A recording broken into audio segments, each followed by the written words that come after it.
Ils sont en attente. Mais à cet esprit, par exemple, il n'y a pas un effort de fait pour que demain matin, on essaie de les orienter au moins à une formation. Ils n'ont pas de qualification, ils sont sortis carrément dans leur lycée, leur collège, et puis ça traîne les rues.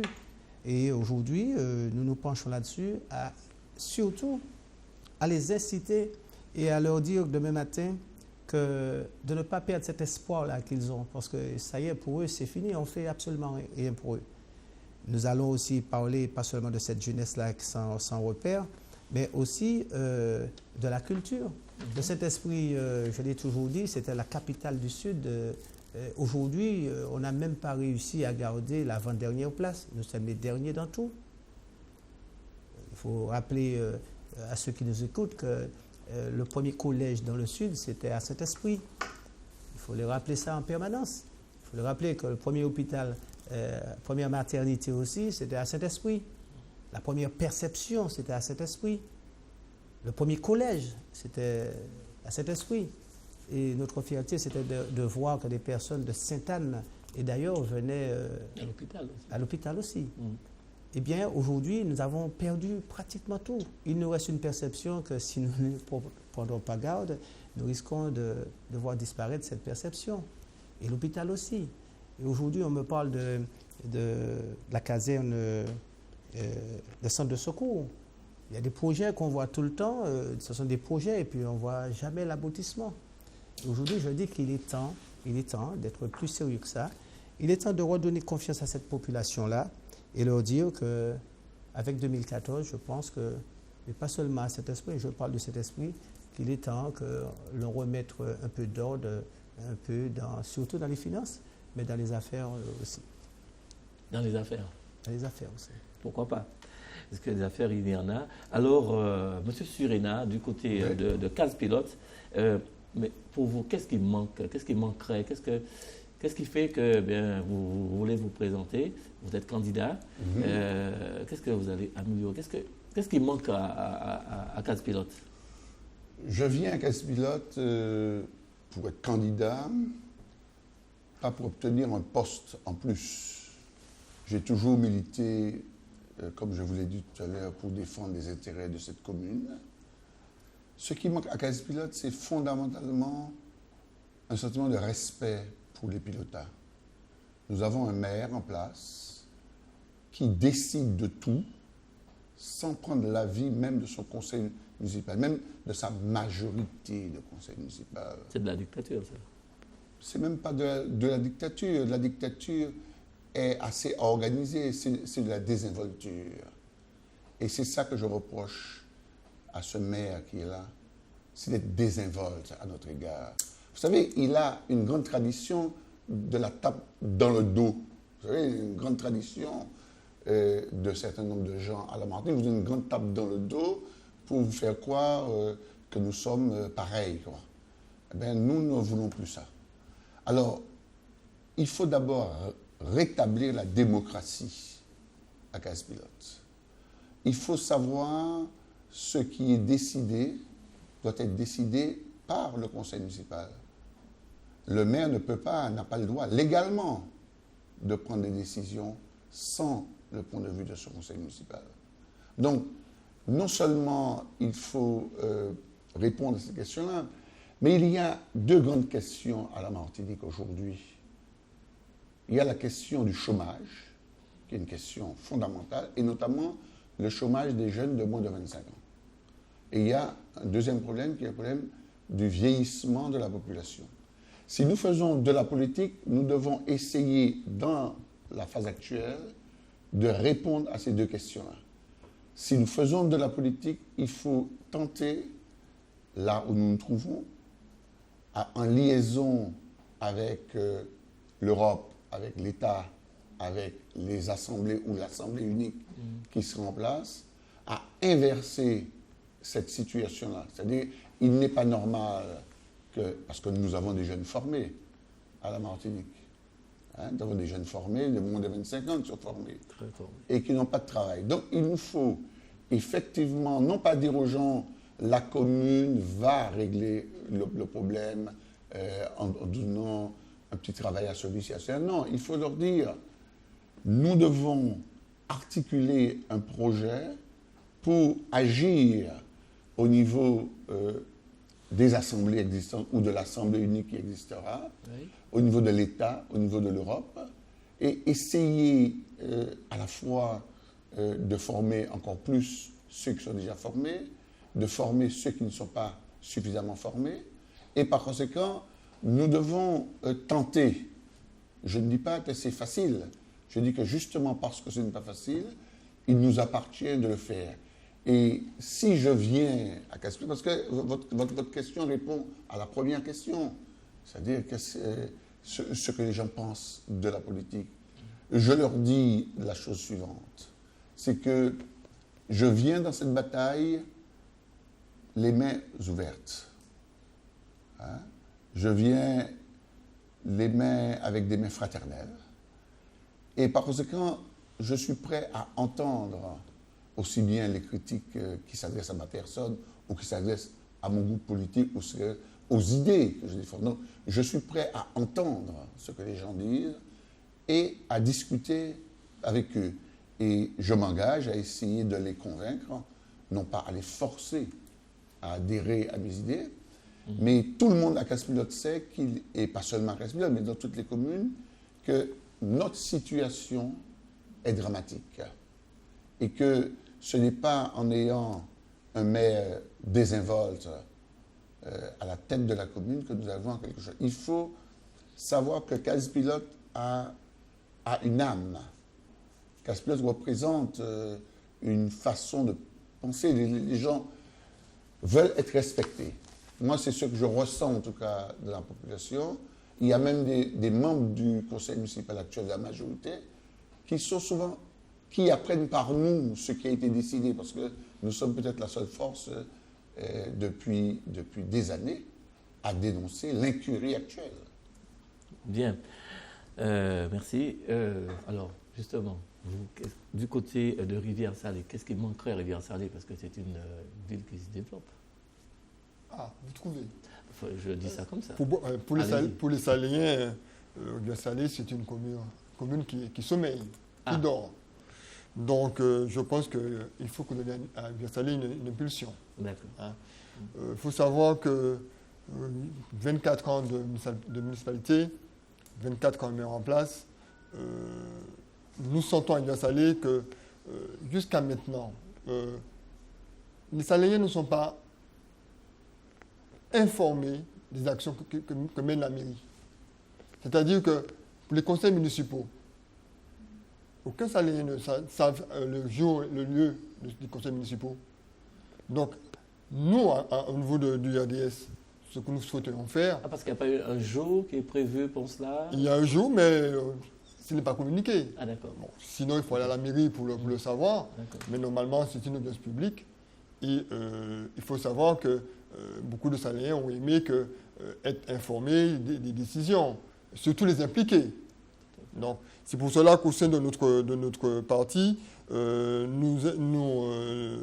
notre rassemblement, nous nous basons sur une démocratie participative. Voilà. Nous souhaitons aussi mettre en place... Non, c'est vrai que ça ne se fait pas vraiment en Rivière-Salée. Non, pas du tout. Non, pour nous, c'est un des points noirs. Donc, informer et impliquer la population à tous les projets structurants concernant Rivière-Salée. Aussi, intéresser la jeunesse. Si demain matin, je suis élu maire de Rivière-Salée, je mettrai en place un conseil municipal junior. Il faut que les jeunes soient intéressés par les affaires saléennes. Il faudrait les impliquer? Aussi les impliquer. Et ce n'est pas le cas. Ce n'est pas le cas. Donc je pense que il y a aussi les conseils de quartier. Les conseils de quartier, ça nous permettra, nous élus de matin à Rivière-Salée, d'aller rendre compte dans les quartiers et prendre les décisions avec les quartiers. À ce jour, ça ne se fait pas. Donc, c'est un des points noirs de Rivière-Salée. Et aussi, moi, je me bats pour ce déséquilibre qu'il y a entre Grand-Bourg et Petit-Bourg. Toute la partie économique, c'est fait sous Grand-Bourg, mais Petit-Bourg, c'est vrai, quand vous regardez, lorsque vous passez à Petit-Bourg, c'est vrai que le développement économique ne s'est pas fait dans cette partie de Rivière-Salée. Bien. Alors, merci, Madame Casimirius, du côté de Basse-Pointe. Justement, qu'est-ce qui manque à Basse-Pointe? C'est vrai qu'on en a parlé à propos des hommes illustres qui ont vécu du côté de Basse-Pointe. Mais qu'est-ce qui manque vraiment pour la population pour que vous soyez dans ce combat-là aujourd'hui?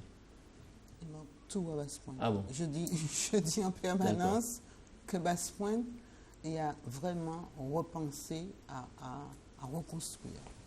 Reconstruire parce que je crois que par rapport à la première question, comme disait M. Surena, il y a vraiment une absence de vision. Il y a une absence de vision parce que c'est... lorsque vous êtes dans une entreprise, que ce soit une entreprise privée ou une entreprise publique, c'est d'abord le lead manager qui va donner la vision et les orientations. Or, on se rend compte que la commune de Basse-Pointe, et tout à l'heure, je vous parlais des communes voisines, hein, bon, on voit bien que Basse-Pointe, il n'y a vraiment aucune vision, aucune perspective. Or, le rôle, justement, de maire, d'un élu de proximité, c'est d'avoir beaucoup de vision à très long terme. À très long terme. Et ça se justifie d'autant que la Martinique, comme tous les pays du monde, connaît de grandes mutations avec l'Europe et plus proche de nous avec la Caraïbe. Et je pense que c'est pour cette raison que le président de région a entamé cette opération très importante de coopération caribéenne. Mais vous ne pouvez pas gérer actuellement une collectivité, quelle que soit sa taille, en restant simplement sclérosé dans votre bureau. Ce n'est plus possible. Donc il y a eu... Mais, attendez, Gilles, c'est professeur de foi. Il a déclaré un certain nombre de choses qu'il n'est pas en mesure de faire parce que c'est quelqu'un qui a une vision, qui n'en a pas, qui n'a pas de vision à court terme pour développer. Et ça englobe tous les problèmes, que ce soit des problèmes d'infrastructure, que ce soit des problèmes d'emploi des jeunes, parce qu'il ne faut pas se renfermer sur soi-même. Au contraire, comme nous l'a demandé Césaire, il faut s'ouvrir aux autres. En s'ouvrant aux autres, à ce moment-là, on peut parler de perspectives, on va en trouver des véritables perspectives. Et il n'y a tellement pas de vision, de communication, d'échange avec la population. Je vous prends un exemple qui est vraiment très simple. Oui. Le maire a construit une gare routière. C'est actuellement le lieu de rencontre de tous les jeunes qui sont en mal de vivre. Et cette gare routière n'a aucune nécessité. Deuxième exemple, on parle beaucoup de prévention des risques majeurs. Ça, c'est, à mon avis, fondamental. Parce que lorsque vous regardez la cartographie au niveau des risques majeurs, vous vous rendez compte que tout le nord Atlantique est concerné et en zone rouge par rapport à... Donc, il y a la nécessité tout de suite, quand je parle d'infrastructure, de mettre à disposition, d'abord d'informer la population de Basse-Pointe sur les risques, ce que j'appelle les conduites à tenir, et puis de mettre en place des infrastructures. Or, la mairie a construit des gîtes, et c'est le repère, là encore, des jeunes en mal-être, avec à côté un canal infesté de moustiques. Alors, je vous dis qu'il y a vraiment... Il n'y a pas de réflexion, de véritable réflexion mûrie, pensée pour le bien de la population. On a construit une gare routière pour construire une gare routière, on a construit des gîtes pour construire des gîtes, point. Alors, rassurez-moi, messieurs, dames, les candidats sur le plateau là ce soir, les maires, quand même, ils ont au moins fait quelque chose, malgré tout. Les maires en place. Parce que j'ai l'impression que là... On n'a pas dit... Enfin, on va aller au téléphone, si vous le voulez bien. On vous écoute, bonsoir, bienvenue. Allô? Allô, bonsoir. Oui, bonsoir. Par contre, il faudra parler plus fort parce qu'on n'entend rien du tout sur le plateau. Bonsoir. Oui. Allez-y, on vous écoute. Bienvenue. Oui, bonsoir. Bonsoir. Oui, alors, je salue tous ceux qui sont sur le plateau et tous les auditeurs qui écoutent. On n'entend pas. Alors, j'écoute religieusement les candidats, ceux qui ont beaucoup de projets pour la Martinique. On n'entend pas. Oh là, allez-y, monsieur, on vous écoute. Je suis à l'antenne là. Oui, allez-y. Oui, alors, je disais que je salue tous ceux qui sont sur le plateau. Bonsoir, monsieur. Bonsoir. Ceux qui ont beaucoup de projets pour la Martinique. Vous m'entendez bien? Oui. Pas très bien. Si les techniciens pouvaient augmenter le son, ce serait mieux. Allez-y. Allez-y, monsieur. Oui, alors, je disais que je salue tous ceux qui ont des projets pour la Martinique, les futurs maires. Et ce que je constate, c'est que chaque personne vient et il dit qu'il est, en quelque part, il a été sollicité par la population. Alors, bon, ça c'est, comme on dit, ça c'est le passeport, le passeport d'entrée. Et finalement, globalement, on constate que les gens, comme c'est tellement facile maintenant de venir et de dire, bon, je veux être maire, et finalement, on se rend compte que presque tous ceux qui, mis à part quelques-uns, viennent avec presque toute la même méthode, le même scénario, c'est que bon, je viens parce que il y a une partie de la population qui a sollicité alors moi ce que je crois, je pense que maintenant, quand on vient pour être maire d'une commune et surtout dans l'état des situations actuelles, il faut être sérieux, il faut venir et pas dire que les jeunes sont au chômage, tout ça, mais présenter de vrais projets, Qu'est-ce que vous allez faire et vous êtes maire, vous avez des limites. Le maire du Lamentin, il a été vers les hôtels, tout ça. On a vu les conséquences que ça a été. On voit la limite de ce qu'un maire peut faire. Bon, mais vous venez là, vous dites oui, les jeunes, vous allez faire des choses pour les jeunes, tout ça. Et finalement, vous savez très bien que votre compétence ne va pas jusque-là. Votre compétence ne va pas jusqu'à dire que vous allez créer des emplois. Pourquoi vous dites ça? Pourquoi vous bluffez la jeunesse comme ça? Pourquoi vous ne dites pas que si on s'associe, et c'est là où on peut voir la nécessité. C'est politiquement, quand on s'associe, qu'est-ce qu'on peut faire pour la... Rapidement, monsieur, il ne reste pas beaucoup de temps. Rapidement. Allô? Rapidement, est-ce que vous pouvez conclure? Je finis. Allez-y, monsieur. Si et collectivement, par l'intermédiaire des communautés, de communes, vous pouvez travailler. Là, c'est là que vous pouvez faire des choses. Mais individuellement, quand un maire parle comme il parle là, comme vous venez avec vos... Non. Il faut arrêter de bluffer. Voilà ce que je veux dire. Merci, cher monsieur. Donc, je crois que chaque candidat a pris note. Donc, on va dire certainement un petit mot là-dessus. En tout cas, vraiment merci pour votre intervention. Mais on va continuer au téléphone. Bonsoir, bienvenue, on vous écoute. Bonsoir. Par contre, il faudra augmenter le son parce qu'on n'entend pas grand-chose sur le plateau. Bonsoir. Allô? Vous êtes à l'antenne, allez-y, on vous écoute. Bonsoir. Allô, oui, bonsoir. Allez-y, chère madame, on vous écoute. Bienvenue. Bonsoir. Je voudrais poser une question à madame Casimir. Elle vous écoute. Oui, bonsoir madame. Je suis une mère de famille.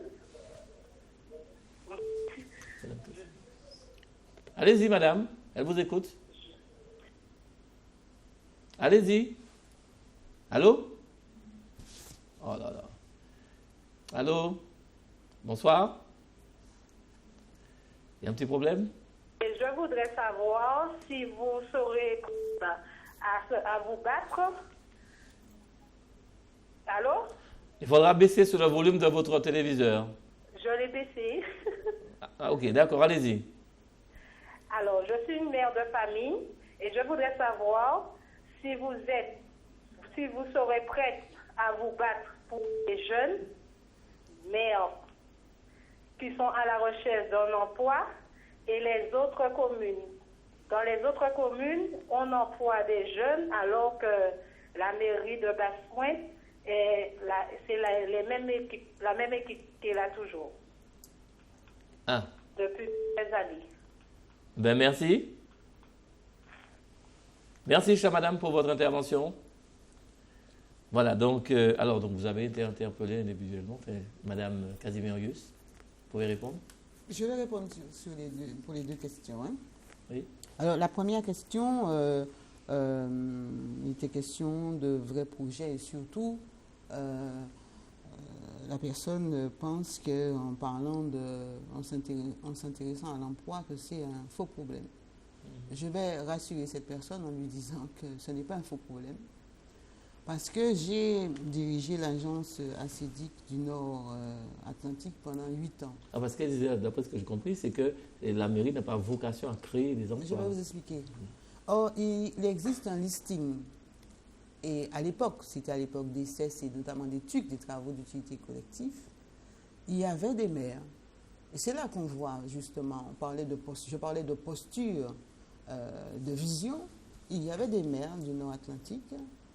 Je ne vais pas les nommer parce que vous allez m'accuser de faire de la publicité, qui réclamaient ce listing, qui réclamaient avec force ce listing pour pouvoir mettre en place, dans le cadre justement de dispositifs nationaux, des emplois pour les jeunes. Et ça permettait justement, pendant au moins une période, de canaliser ce problème d'emploi des jeunes que nous connaissons. Malheureusement, il n'y a pas beaucoup de maires qui sont au courant. Donc ça pose effectivement le problème de la compétence, le niveau de culture qu'on doit avoir pour savoir vers quel partenaire. Et je pense qu'il faut vraiment rentrer dans une politique de partenariat avec les organisations, avec ceux qui ont en charge. On ne dit pas qu'un maire va embaucher, mais un maire a le droit d'interpeller les services du Pôle emploi pour demander au Pôle emploi un certain nombre d'informations sur le dispositif qui existe afin, justement, de permettre de lutter contre ce chômage des jeunes. Mais un maire peut aussi créer des conditions. Et se donner des conditions, justement, tout à fait, en développant par l'aspect économique. On n'en a pas parlé, mais je pense qu'avec la nouvelle communauté d'agglomération du Nord qui a été créée, je pense qu'il y a un certain nombre d'ouvertures. Cap Nord, on peut faire effectivement un certain nombre d'ouvertures, donc donner des perspectives à notre jeunesse. Alors la maire... Alors rapidement, Madame Gazimirius, allez-y. Oui, la deuxième question, c'est une mère de famille qui me demande est-ce que je me bats pour les jeunes. Je vais lui répondre en lui disant simplement que je n'attends pas mars 2014 pour commencer à me battre pour les jeunes. Je crois que, je l'ai dit tout à l'heure, le rôle d'un élu, puisque j'ai le statut d'élu, c'est de servir la population. Et justement, dans ce cadre-là, en partenariat avec une association qui s'appelle Griffe en tête, nous avons, et avec le Pôle emploi, nous avons permis de créer 32 emplois dans le Grand Nord, des emplois avec des jeunes de Grand-Rivière en passant par le Gros-Borne. Et c'est ça, là, lorsque je parle de vision, de partenariat, c'est de ce que je veux parler. Des cas concrets. Ben oui, on a un cas concret, 32 jeunes qui ont été embauchés et on n'a pas fini. Il y a d'autres emplois. Dans le cadre du développement durable, c'est un des fondamentaux qui me tient à cœur. Il y a aussi là la possibilité de permettre de préparer les jeunes à occuper des postes de demain pour être vraiment acteurs du développement économique de leur commune. Parce qu'il y a toujours une issue. Alors, on va revenir à vous du côté du Saint-Esprit.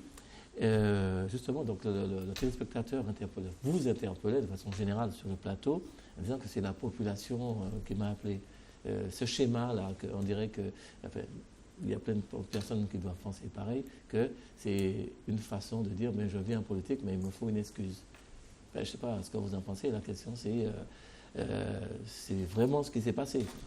Je n'ai pas cherché d'excuses. Je dis la vérité. Et si la vérité est comme ça, il faut que je dise ça. Bon, mais je le comprends.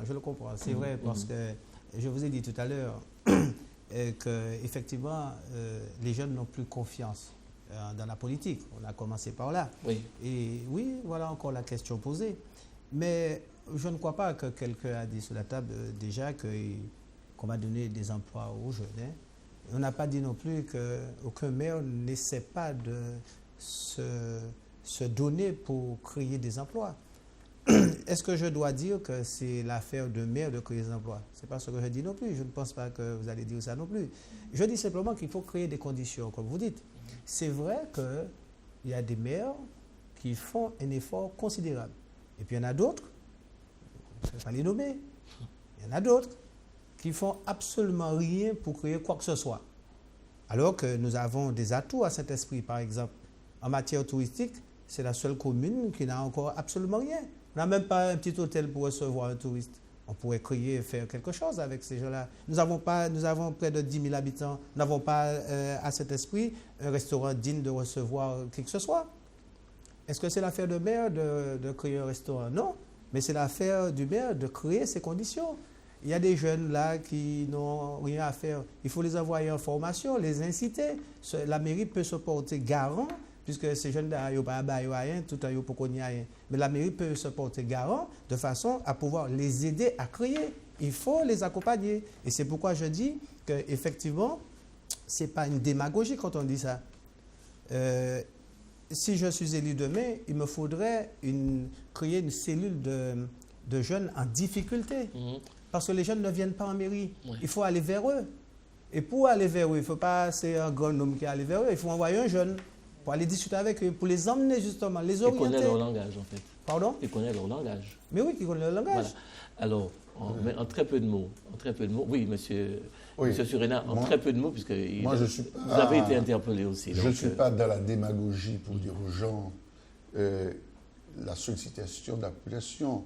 Tout le monde sait à Casse-Pilote qui a poussé la population à se sentir libre et à s'exprimer librement à Casse-Pilote depuis 40 ans. La population n'était pas prisonnière. Elle était quand même sous des pressions énormes. Les gens avaient peur de dire ce qu'ils pensaient à Casse-Pilote. Et moi, je me suis présenté à Casse-Pilote, j'avais une vingtaine d'années, et j'ai dit non, nous avons le droit de parler à Casse-Pilote. Et que si tous les autres courants politiques sont venus, on peut s'exprimer à Casse-Pilote, on peut dire que mes amis et moi, nous y avons largement contribué. Donc, il ne faut pas que le téléspectateur, quoi qu'il a le droit aussi, de douter de tout le monde, il ne faut pas exagérer. Je n'ai pas dit qu'on va créer des emplois à Casse-Pilote pour les jeunes. Je dis qu'il faut une politique. Parce que si la nouvelle Assemblée a pour mission de développer économiquement la Martinique, nous devons, en tant que municipalité, en tant que commune, apporter notre contribution à cela. Et il faut une politique.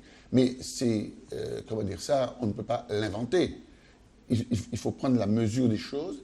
Il faut proposer une politique en coordination avec la nouvelle Assemblée, avec l'État, avec l'Europe, car il y a des fonds, notamment dans les métiers de l'information et des nouvelles technologies.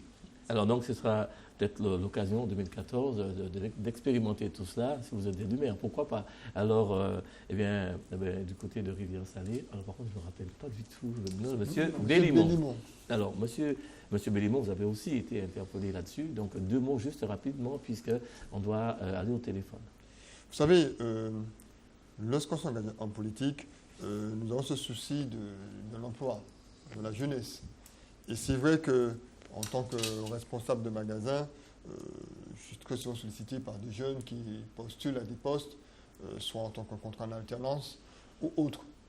Et c'est vrai que je rejoins donc les amis autour de cette table en disant que, avant tout, un maire aussi doit mettre les conditions en place pour permettre à l'entreprise privée de pouvoir s'installer dans une commune et être source d'emploi. Et je rejoins Mme Casimiri aussi en disant qu'avant tout, il faut être visionnaire. Donc, il faut absolument que le maire qui, demain matin, qui sera amené à être, je dirais que si moi je suis demain matin aux affaires Rivière-Salée, je vais créer cette ambiance pour me permettre que, quel que soit le privé et le public, mettre en place des actions pour pouvoir fédérer des entreprises au sein de la commune. Voilà. Alors, on va parler de projet maintenant. C'est l'heure des projets. On va dire ce que vous comptez faire, c'est quoi votre projet pour les différentes communes. Mais juste avant, on va aller au téléphone. Bonsoir, on vous écoute. Bienvenue. Allô, bonsoir. Allô? Bienvenue, on vous écoute. Oui, merci, bonsoir. Bonsoir. Bonsoir à tous ceux qui sont sur le plateau. Donc, j'ai une question pour M. Maurice Unimode, à savoir, que compte-t-il faire en cas d'élection positive pour lui, que compte-t-il faire pour le transport interurbain sur la commune du Saint-Esprit? Bien. Voilà ma question. Ben, merci beaucoup. Une très bonne soirée à vous, chère madame. On reste toujours au téléphone, vous avez noté, hein, monsieur Ilimod. Donc, téléphone, bonsoir, on vous écoute. Allô? Bonsoir. C'est à vous, on vous écoute, bonsoir. Allô? Est-ce qu'on peut leur dire que c'est à... Bon, on va peut-être revenir tout à l'heure. Vous avez été, monsieur Ilimod, alors, donc, que comptez-vous faire? Alors, donc, on a dit que là, on va parler de projet. Est-ce que vous avez prévu, qu'est-ce que vous pensez faire pour que, justement, ce projet puisse avoir l'adhésion de tout le monde dans vos communes respectives? Monsieur Ilimod, alors, donc, à propos des transports. Alors, je voudrais répondre à la dame qui a posé la question. Que le transport, puisque nous vivons aujourd'hui en intercommunalité, c'est l'affaire de l'espace sud. Et c'est vrai qu'à la mairie du Saint-Esprit, il y a des représentants de la ville à l'espace sud qui, je pense qu'ils ont fait un bon travail. Seulement, je constate, par des formations professionnelles, que le transport est mal organisé à Saint-Esprit. Il y a des quartiers qui ne sont pas desservis du tout. Et puis d'autres quartiers qui sont mal desservis. Eh bien, je ne suis pas encore maire. Lorsque je serai là, eh bien, j'irai voir le président de l'Espace Sud et voir comment nous pourrions apporter une amélioration au transport interurbain. C'est vrai que la population en souffre matin, midi, soir. Je suis conscient. Mais j'ai les pieds et les mains liés en ce moment. Ah.